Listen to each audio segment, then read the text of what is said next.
Mercredi, c'est jour d'école de tennis au TC Jocondien. Et sur ces mêmes cours des Saint-Pères, quand arrive le soir, se jouent les préqualifications du 8e Open de Touraine. C'est la force du TCJ, mêler l'apprentissage de la petite balle jaune au haut niveau féminin.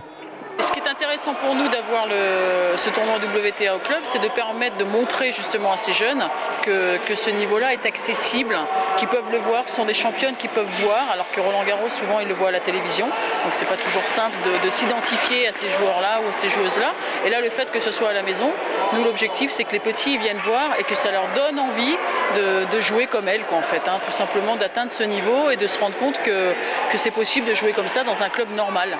Un club normal pour un niveau de compétition de plus en plus élevé.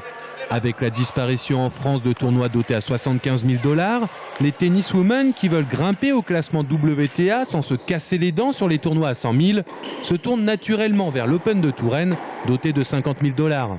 On a en tête d'affiche la numéro 83, suivent derrière une Française qui est Mladenovic, qui est 96, et ce qu'on appelle le cut, c'est-à-dire la fermeture au bout de la 26e, on doit finir à 150 ou 160, ce qui est un tableau tout à fait correct, encore une fois, pour ces internationaux. 17e édition du tournoi, 8e Open de Touraine de stature internationale. Le tennis club jocondien, c'est comme la vitrine du tennis féminin dans le département est fragile.